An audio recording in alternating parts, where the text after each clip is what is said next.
The Arizona sun beat down mercilessly on Red Mesa's dusty main street, turning the wooden boardwalks into baking planks that creaked under every footstep. Martha Henley stood beside her small wooden cart, her weathered hands arranging quilts she had sewn by candlelight through countless sleepless nights. Each stitch represented hours of work, her only hope of earning enough to keep her late husband's homestead from being seized by the bank.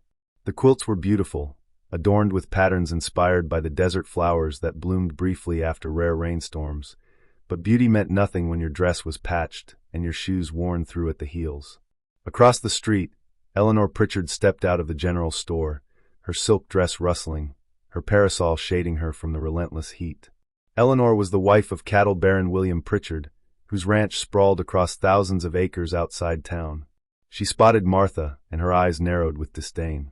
Within moments, Eleanor had gathered her circle of friends, wealthy wives whose husbands controlled the mines, the land, and the water rights. They approached Martha's cart with cruel smiles playing on their powdered faces. Eleanor picked up one of the quilts, examining it as if inspecting something distasteful. Her voice carried deliberately across the street where other townspeople had begun to gather, sensing entertainment. She commented loudly on the rough hands that must have made such simple work, questioning who would want bedding touched by someone who could barely afford soap. The other women laughed, their voices sharp as cactus needles. Martha's face burned red, but she kept her eyes down, her fingers gripping the edge of her cart until her knuckles turned white. She had endured 3 months of this treatment since her husband Thomas died in a mining accident, leaving her with nothing but bills he had accumulated trying to strike silver. The townspeople had once respected the Henleys, but poverty changed everything in Red Mesa. Without money, you were invisible, or worse, you were a target. Eleanor continued her performance, holding up the quilt and declaring she wouldn't even use it to cover her horses. The gathered crowd laughed dutifully, afraid to contradict the Pritchard family. Martha felt tears threatening, but refused to give them the satisfaction. Then, through the shimmer of heat rising from the desert floor, a lone figure appeared. A cowboy rode slowly down the main street on a dusty brown mare, his wide-brimmed hat casting shadows across a face carved by wind and sun. James Carter had been riding through Arizona territory for 2 weeks, following no particular path, seeking no particular destination. He had worked cattle drives from Texas to Colorado, had seen boom towns rise and ghost towns fall, had learned that most places were the same underneath the different names. But something about the scene unfolding in Red Mesa's town square made him rein in his horse and watch. He saw a woman standing alone, her dignity intact despite the circle of predators surrounding her. He saw the expensive dresses of the attackers contrasting with their cheap behavior. He had witnessed this play before in a dozen towns, the way people with money convinced themselves they had earned the right to crush those without it. James dismounted slowly, tying his horse to the hitching post outside the saloon. His boots hit the boardwalk with purpose as he walked toward the gathering crowd. He was not a large man, but something in the way he moved, the set of his shoulders, the steady gaze of his gray eyes, made people step aside. Eleanor Pritchard was still holding Martha's quilt aloft, mid-sentence in another cutting remark, when James reached out and took it from her hands. The sudden silence was profound. Eleanor's mouth opened in shock at this breach of social order. Nobody interrupted Eleanor Pritchard. James examined the quilt carefully, running his calloused fingers over the intricate stitching, noting the evenness of the seams, the careful selection of fabric scraps arranged into a pattern that captured the very essence of Arizona's desert beauty. His voice, when he finally spoke, was quiet but carried the weight of absolute certainty. He said this was the finest piece of craftsmanship he had seen in 5 territories, that the hands that made this had skill money could not buy, and that any woman who would mock such work revealed only her own lack of character. Eleanor's face turned purple with rage. She sputtered that he had no idea who he was speaking to, that her husband owned half the county. James met her eyes steadily and replied that he knew exactly who he was speaking to, a person who had forgotten that wealth was temporary but cruelty was permanent. The crowd stood frozen, shocked that anyone would dare challenge the Pritchards. Eleanor demanded to know who this insolent drifter thought he was. James simply turned his back on her, the ultimate dismissal, and faced Martha. He asked how much for the quilt. Martha, trembling, could barely whisper the price, $5. James reached into his pocket and pulled out a $20 gold piece, placing it in her hand. Martha stared at the gold coin in her palm, as if it might vanish like a desert mirage. $20 represented more than a month of her struggles, more than she could have imagined earning from her quilts. Her voice shook when she tried to tell James it was too much, that she could not accept such charity. James folded the quilt carefully and tucked it under his arm, his expression unchanged. He told her quietly that it was not charity but a fair price for excellent work, and that she should never again let anyone convince her otherwise. Eleanor Pritchard had recovered from her shock and now stood with her arms crossed, her face tight with anger. She announced loudly that this insult would not be forgotten, that her husband would hear about this vagrant who dared disrespect his wife. James finally turned to face her again, and something in his eyes made even Eleanor take a step backward. He spoke slowly, each word deliberate. He said he had traveled through territories where drought had broken strong men, where decent people lost everything through no fault of their own, and where the only thing separating survival from destruction was the kindness of neighbors. He said communities that turned on their own weakest members were communities that would eventually consume themselves. He said Eleanor could tell her husband whatever she wished, but that he would be camped outside town for the next few days, and if anyone else wanted to mock this hard-working woman, they would need to go through him first. The crowd began to murmur, some with approval, others with concern about the Pritchard reaction. Eleanor swept away in a fury of silk skirts, her followers trailing behind like confused chickens.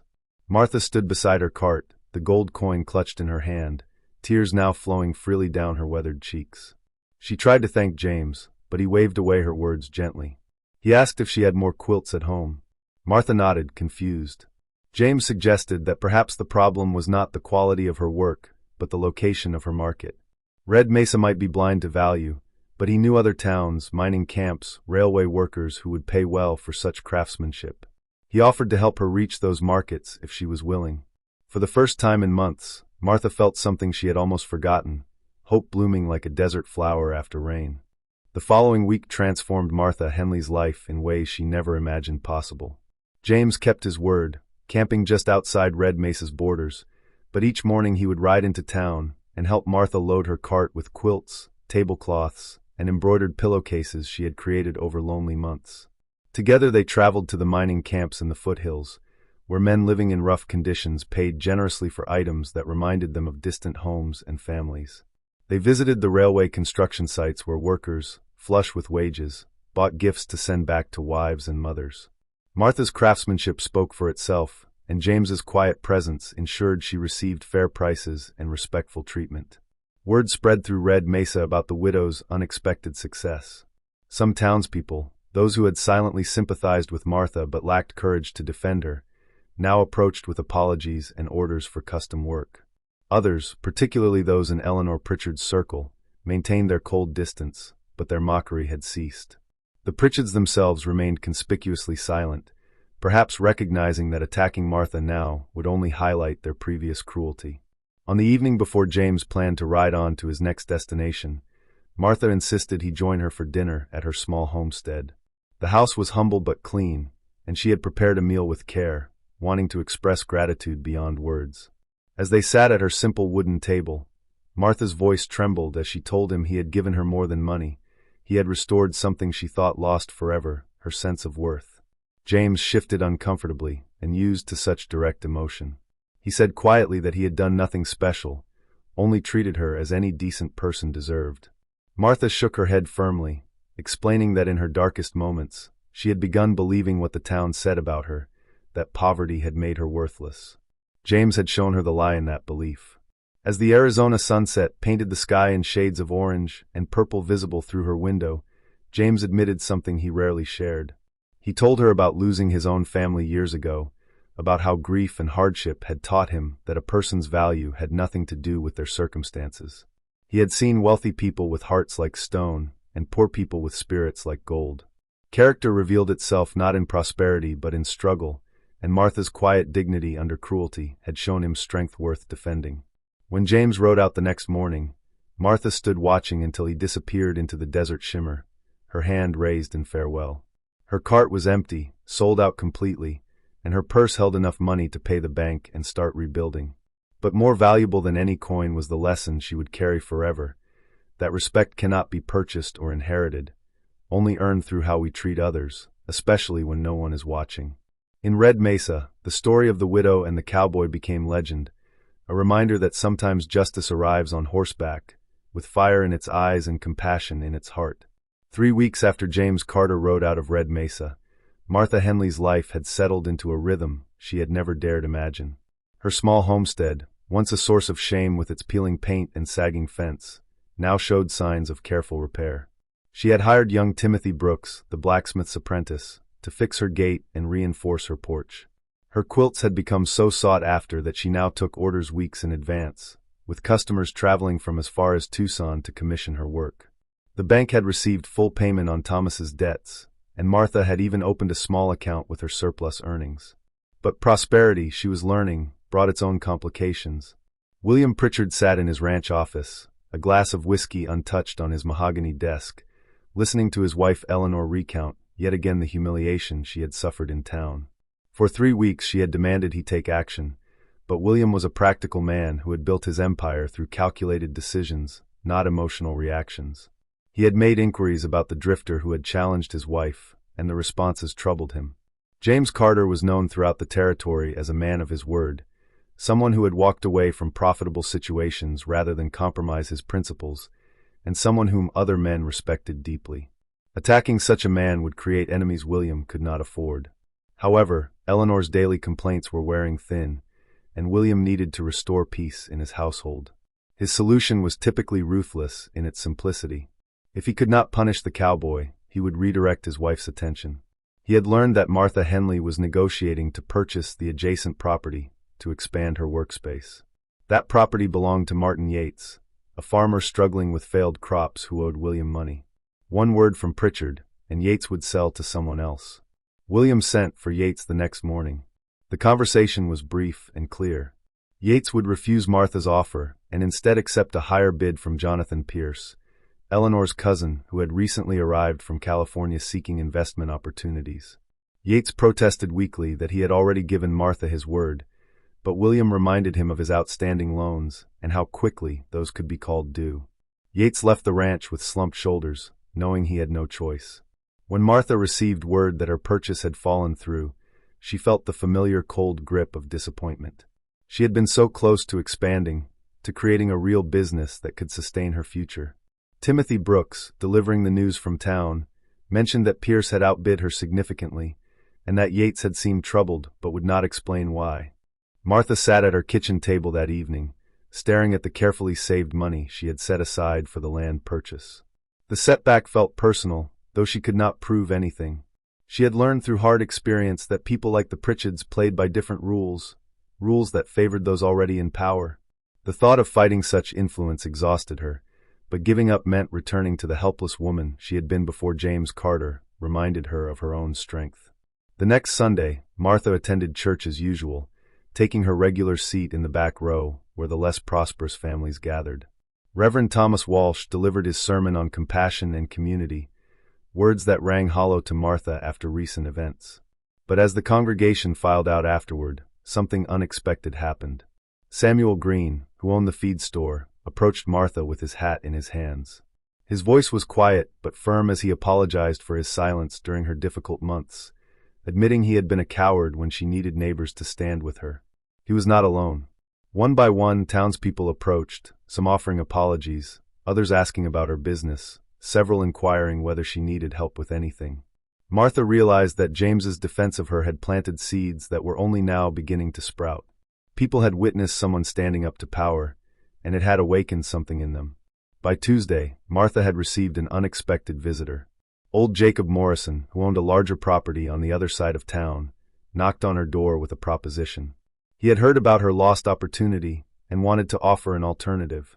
His daughter had married and moved to Phoenix, leaving him with a large barn he no longer used. He would lease it to her for a modest amount, far less than purchasing land would have cost, and the space was actually better suited for her expanding business. Martha's eyes filled with tears as she accepted, overwhelmed by this turn of fortune. But the real surprise came that Friday when she arrived at Morrison's barn to assess the space. Inside, she found not just an empty building, but a gathering of townspeople. Samuel Green had organized volunteers. Throughout the day, men built workbenches and shelving while women cleaned windows and swept floors. Children ran errands, bringing supplies and water. Even Reverend Walsh arrived with sandwiches his wife had prepared. The barn transformed before Martha's eyes into a proper workshop, better than anything she could have created alone. As autumn arrived in Arizona territory, bringing cooler temperatures and the promise of winter rains, Martha Henley stood in her thriving workshop, training 2 young women from town in the art of quilting. Business had grown beyond what she could handle alone, and she had discovered that teaching brought its own satisfaction.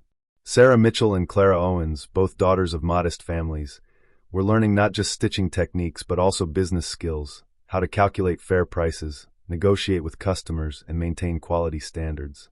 The workshop had become more than a business.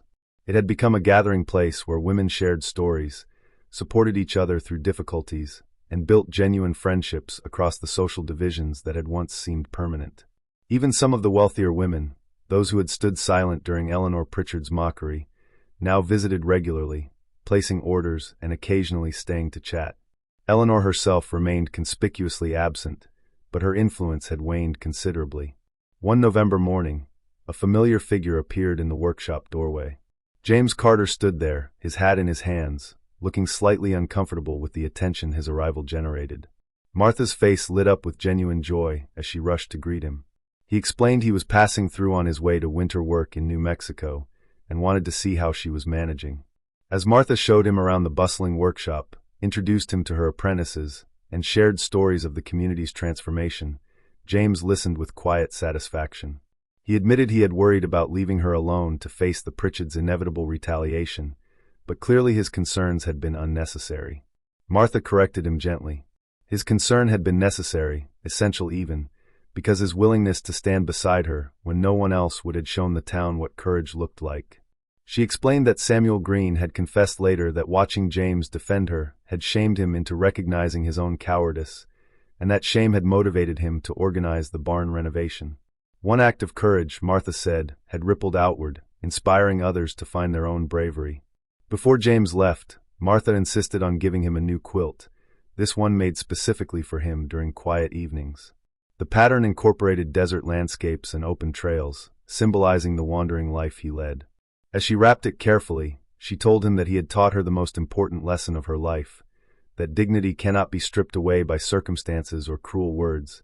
It can only be surrendered, and she would never surrender hers again.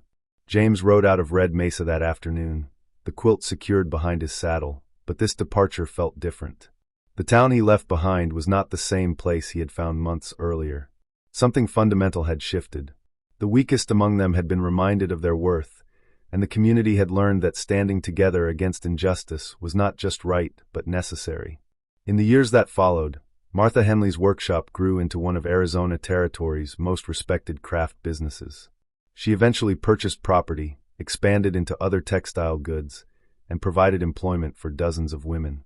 But whenever she told the story of her business's origins, she always began the same way, with a hot summer day when mockery seemed unendurable, and a lone cowboy rode into town with fire in his eyes and compassion in his heart, reminding everyone that true strength lies not in crushing others but in lifting them up.